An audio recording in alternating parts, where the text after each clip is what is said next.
अगली खबर का रुख करते हैं अयोध्या से। अयोध्या दौरे पर जाएंगे सीएम योगी आदित्यनाथ। मिल्कीपुर उपचुनाव को लेकर बैठक करेंगे। योगी आदित्यनाथ नेताओं और कार्यकर्ताओं को सीएम योगी जीत का मंत्र भी देंगे। तो देखिए, मुख्यमंत्री योगी आदित्यनाथ लगातार जो उपचुनाव होने हैं विधानसभा की सीटों के ऊपर, 10 सीटों के ऊपर उत्तर प्रदेश विधानसभा में उपचुनाव होने हैं, उसको लेकर चिंतन मंथन का दौर लगातार जारी रहा।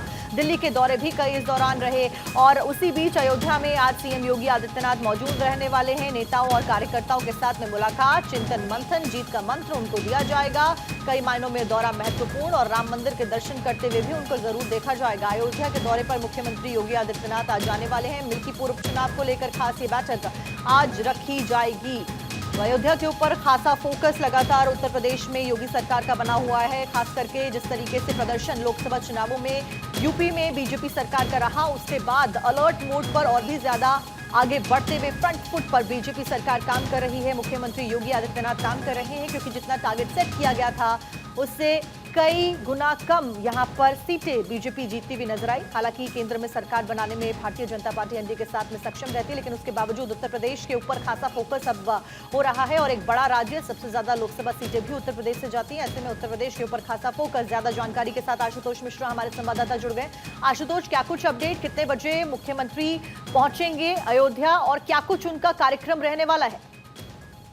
देखिए, शाम को 3 बजे उनका अयोध्या पहुंचने का कार्यक्रम बताया जा रहा है। इसके अलावा अभी 72 घंटों के भीतर ये दूसरा दौरा है योगी आदित्यनाथ का। दरअसल यूपी की 10 सीटों पर उपचुनाव होना है, लेकिन अभी तक तारीखों का ऐलान नहीं हुआ है। भाजपा और सपा ने अपनी तैयारियां तेज कर दी हैं। भाजपा इस उपचुनाव के जरिए जहां लोकसभा चुनाव में मिली हार का 2027 का बदला लेना चाहती है और वहीं अपने कार्यकर्ताओं का मनोबल बढ़ाने के लिए योगी आदित्यनाथ ने खुद अयोध्या की मिल्कीपुर सीट और अम्बेडकर नगर की कटेरी सीट अपने पास रखी है, जिसकी जिम्मेदारी उन्होंने स्वयं ली है। हालांकि वो पूरे उत्तर प्रदेश के मुख्यमंत्री हैं तो 10 सीटों की उनकी जिम्मेदारी है, लेकिन 2 पर विशेष फोकस रहने वाला है क्योंकि सुपर 30 की जो बैठक हुई थी उसमें 2-2 सीटों का बंटवारा हुआ था, जिसमें दोनों डिप्टी सीएम और संगठन महामंत्री और इसके अलावा प्रदेश अध्यक्ष को 2-2 सीटें दी गई थी। उसी क्रम में आज योगी आदित्यनाथ अयोध्या पहुंच रहे हैं। यहाँ किस तरीके से चुनाव जीता जा सके इसका कार्यकर्ताओं को मंत्र भी देंगे। दरअसल ये सीट पहले समाजवादी पार्टी के अवधेश प्रसाद के पास थी, जो अब सांसद बन चुके हैं। तो अब जो है ये सीट पर भाजपा की प्रतिष्ठा दांव पर है। ऐसे में खुद योगी आदित्यनाथ का 72 घंटों के भीतर ये दौरा बताता है कि किस तरीके से बीजेपी सीट को अपने पाले में करना चाहती है। यही वजह है कि मुख्यमंत्री आज वहां 3 बजे पहुंचेंगे और उसके बाद आशुतोष, अयोध्या के ऊपर खास करके हम देख रहे हैं कि बीजेपी का फोकस है क्योंकि लोकसभा चुनावों में अयोध्या सीट बीजेपी नहीं जीत पाती है और अवधेश प्रसाद यहां से जीत जाते हैं। ऐसे में क्या वो नई रणनीति है जिसके साथ में उपचुनावों में बीजेपी परफॉर्म करने वाली है? क्योंकि एक बड़ी रिस्पॉन्सिबिलिटी और एक बड़ा टारगेट, एक बड़ा चैलेंज उनके सामने है, क्योंकि लोकसभा में जो टारगेट सेट किए गए थे उसको अचीव बीजेपी नहीं कर पाई। ऐसे में उपचुनाव एक बड़ा चैलेंज। बिल्कुल निश्चित रूप से। देखिए, यही वजह है कि मुख्यमंत्री का 72 घंटों के भीतर ये दूसरा दौरा है अयोध्या के अंदर।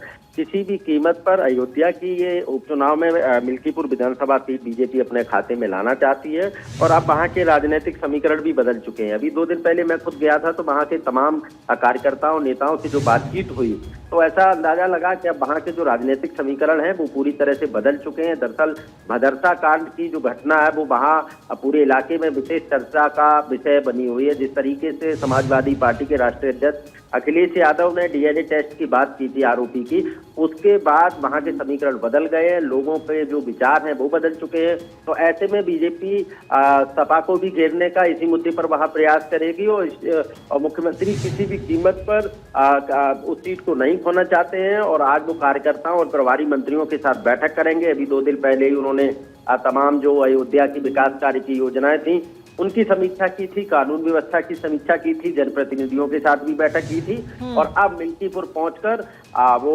वहां जानकारी लेंगे और इसके अलावा कार्यकर्ताओं को जीत का मंत्र देंगे। अच्छा आशुतोष, और क्या कुछ खास कार्यक्रम मुख्यमंत्री का रहने वाला है? क्योंकि अमूमन जब भी अयोध्या वो जाते हैं तो रामलला के दर्शन और हनुमानगढ़ी में दर्शन करते हुए उनको जरूर देखा जा सकता है। इन मीटिंग्स के इतर और क्या कुछ कार्यक्रम मुख्यमंत्री का आज रहने वाला है?